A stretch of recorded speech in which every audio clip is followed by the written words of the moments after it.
Hi, good morning. This is B&E on D&D. This is my lovely wife, Brittany, and I'm Eric.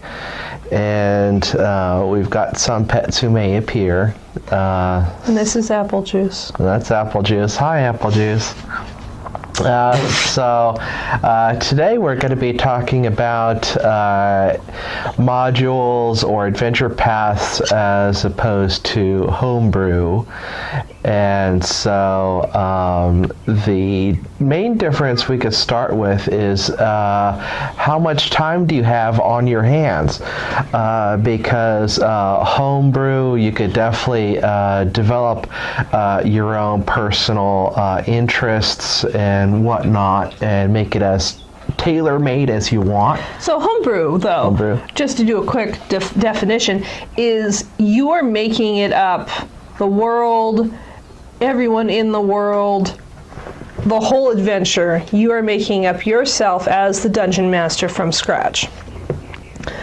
So that's why he's saying it's if you have more time, or if you just feel the need to be more creative. Mm-hmm. Yeah, you can create as little or as much as you want. You can create your own pantheon, or you can borrow from a Forgotten Realms world, or a Pathfinder world, or Rifts, or I guess anything. Mm-hmm. Yeah. But we, for example, we both work, mm-hmm. and time is precious, and we don't have time for homebrew. And we also both have issues that affect our energy levels. Right. So if you're familiar with the spoon theory, we don't have a lot of spoons. Mm. It doesn't take much for us to both hurt a lot. So we do adventure paths and almost modules. Modules are like one shots where what you purchase is just for one situation. You're going one dungeon crawl. One dungeon crawl. That's it. There's no story. Well, there's a story, but it's like a chapter of a book story. Yeah. It's like, why are you going to the dungeon and mm-hmm. then coming back, versus an adventure path where it is a campaign where think of like maybe Lord of the Rings, but much longer, because you're starting from when you're just becoming an adult and then becoming ultra powerful, and that takes years. Although you don't necessarily have to. I mean, the nice thing about purchased APs mm-hmm. is they aren't all from level 1 to level 20. Right. 20 being generally the top, although I mm-hmm. think some go higher. But you can get ones that maybe start at level 5 or 4, which is a really nice level. 4 and 5, I think, are some of my favorite levels, between that and 10. And then maybe it'll go up to 15 or 12. Yeah. So it doesn't necessarily. So then you can buy another adventure path and weave in a connection, mm-hmm. or you can buy modules to intersect with the AP, the adventure path. Mm-hmm. So yeah, it's nice.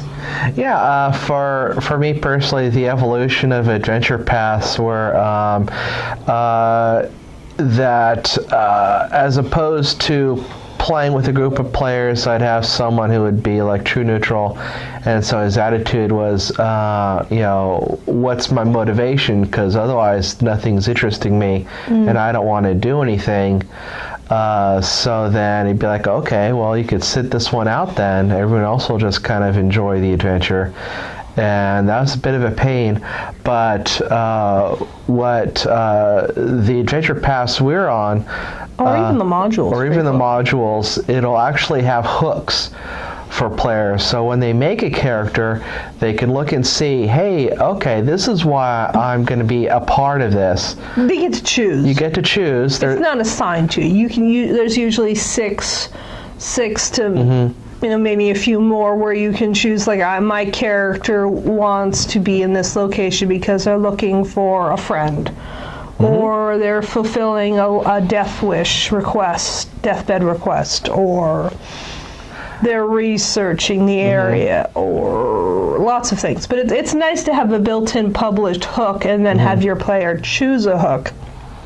Yes. So you don't have a perhaps hackneyed, we all meet up in a tavern somewhere and hit it off and decide to go work for someone.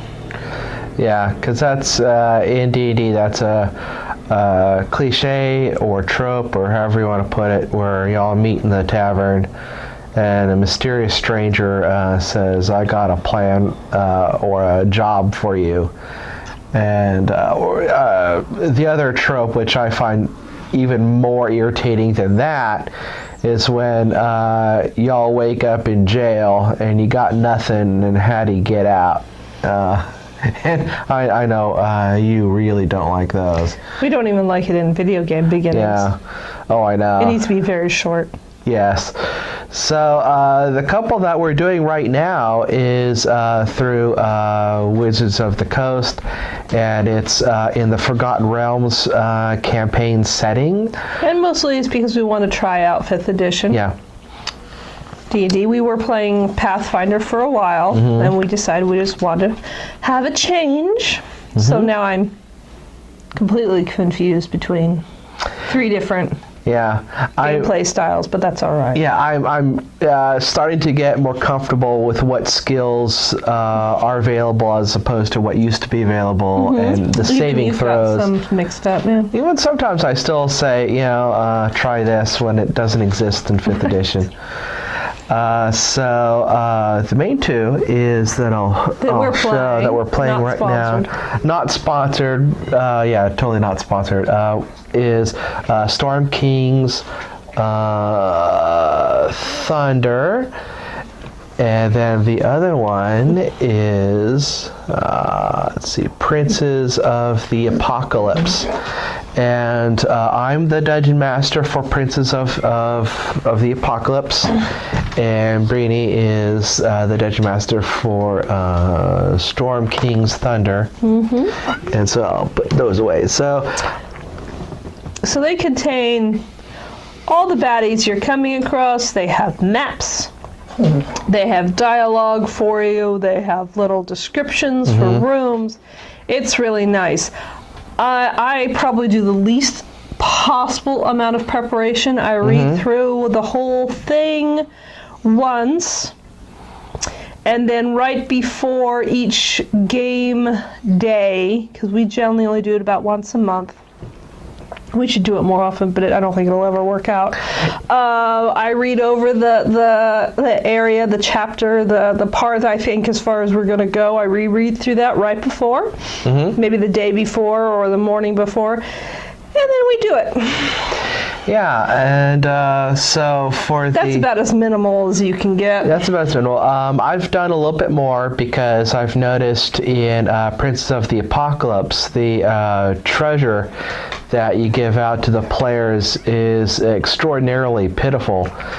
You're getting like maybe 20 gold. And that's something else that's cool about APs is you can find one that gives out that's maybe really high fantasy, or maybe it's really high with the amount of gold and such you get, or the items can be really magical, or you might be able to find an AP that's very low fantasy and where you have a magical weapon is a rarity, and you aren't getting that at level 3 or 4.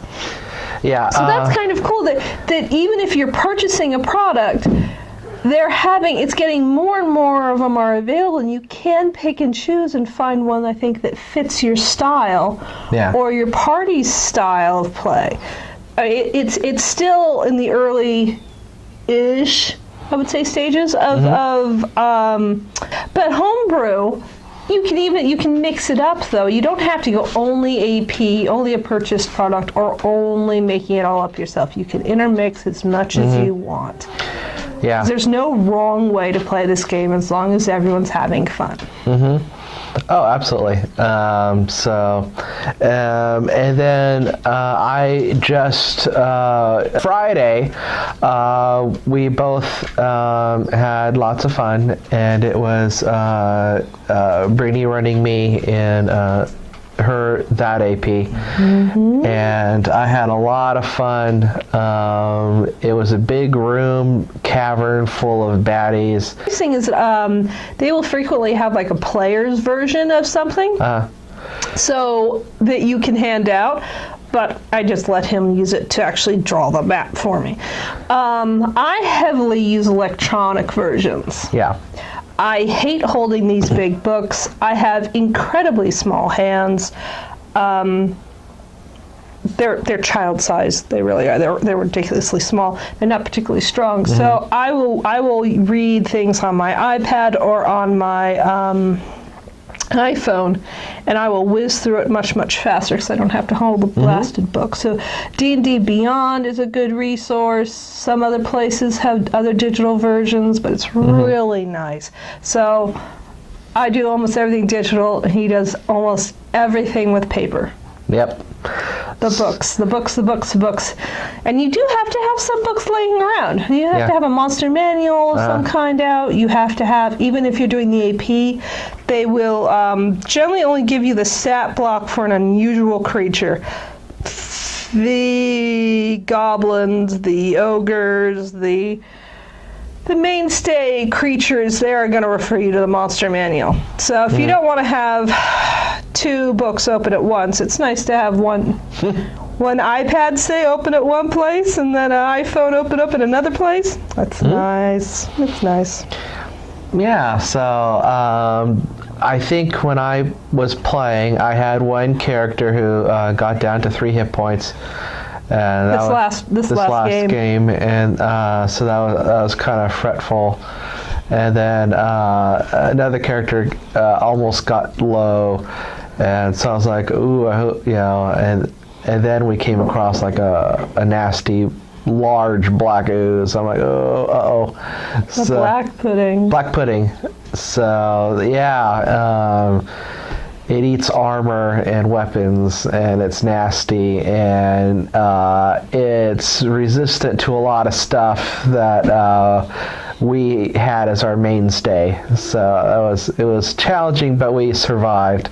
And what's really cool is that Brittany hinted that I may be close in the next 1 or 2 episodes of leveling up.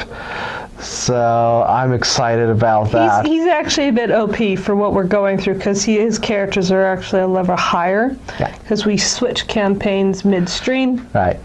So he's actually a little high for the particular event he just went through. So I just did full hit points on everybody. And it worked. It worked. So, all right. So anything else? Yep, so I would say don't forget to like, share, and subscribe, and please don't forget to comment. We love to hear comments, any questions you may have, ideas, suggestions, whatnot, and happy gaming. Happy gaming.